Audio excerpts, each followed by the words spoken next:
23. Perkenalkan, nama saya Puput Nur Aziza dari nomor absen 25. Perkenalkan, nama saya Salsa Aulia Safitri dari absen 29. Perkenalkan, nama saya Salsa Ayuni Tias dari absen 30. Perkenalkan, nama saya Sylvie Lingasari dari nomor absen 32. Kondisi sosial Indonesia. Keberagaman suku dan budaya didukung oleh letak Indonesia yang berada pada jalur perdagangan dunia. Banyaknya pedagang asing yang singgah menyebabkan masyarakat Indonesia terbentuk dalam kelompok masyarakat yang multikultur. Hal ini banyak mempengaruhi perilaku sosial masyarakat Indonesia, baik pada ranah politik, ekonomi, maupun sosial budaya. 1. Kondisi sosial budaya.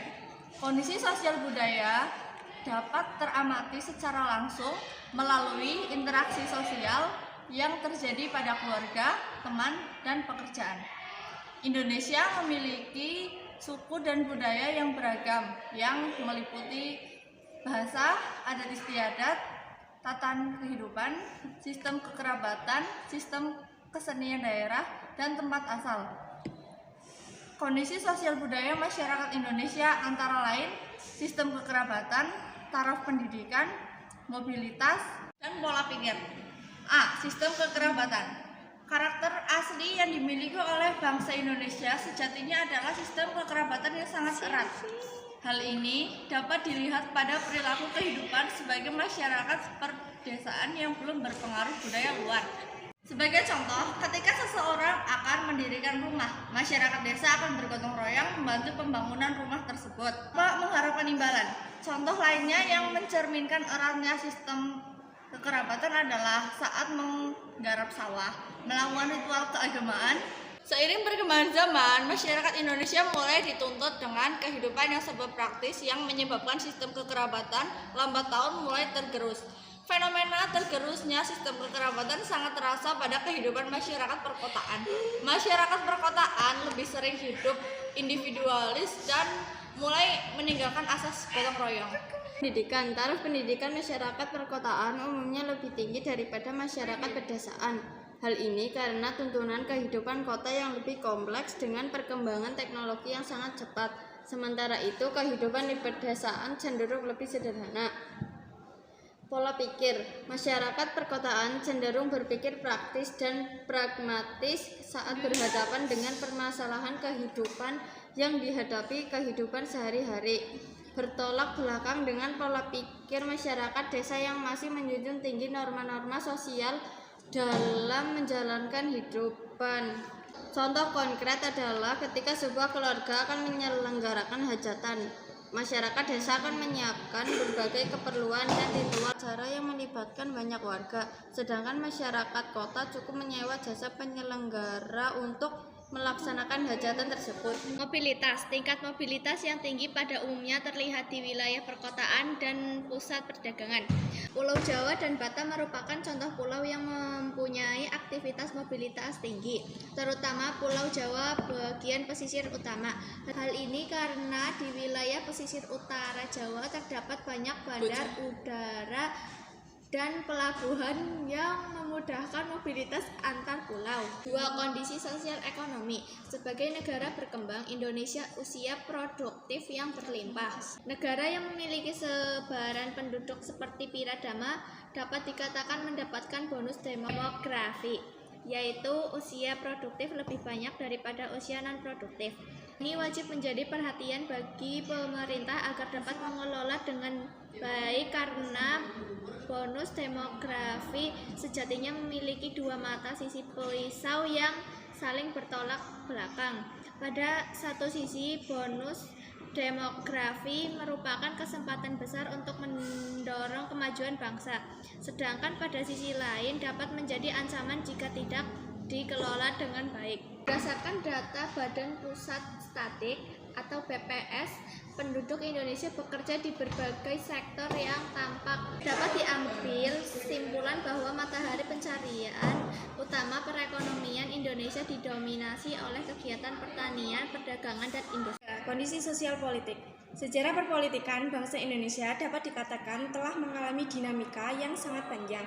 Sejak awal berdirinya bangsa Indonesia telah mengalami berbagai bentuk sistem politik yang sebenarnya bertujuan Mencari bentuk yang tepat untuk mensejahterakan masyarakat Indonesia. Bentuk sosial politik ada 3 macam. 1. Bentuk pemerintah Indonesia, sistem politik Indonesia, dan aktivitas politik. 1. Bentuk pemerintah Indonesia. Negara Indonesia merupakan negara politik dengan kedaulatan tertinggi berada di tangan rakyat.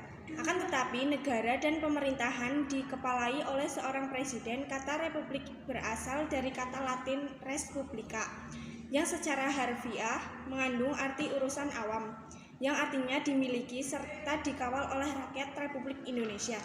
Dijalankan berdasarkan asas demokrasi, presiden sebagai kepala negara diangkat berdasarkan keinginan rakyat. Setiap rakyat memiliki hak yang sama untuk dipilih dan memilih kepala negara. B. Sistem politik Indonesia. 1. Sistem politik dalam negeri dijalankan berdasarkan asas demokrasi, yang berarti pusat kekuasaan berada di tangan rakyat dan berdasarkan pada ideologi Pancasila dan Konstitusi Undang-Undang Dasar 1945. A. Sila keempat Pancasila mengisyaratkan bahwa kekuasaan tertinggi dalam mengatur dan mengawasi jalannya pemerintahan berada di tangan rakyat yang diwakili oleh wakil-wakilnya.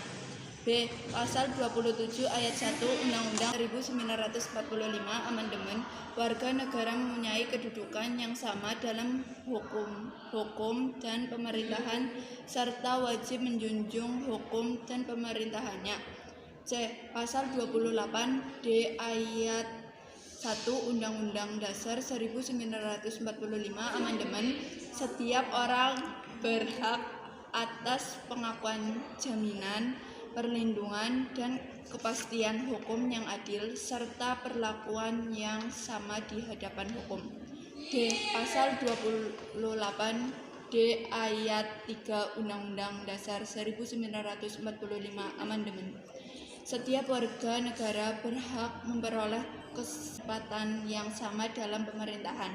2. Sistem politik luar negeri dengan prinsip politik bebas aktif.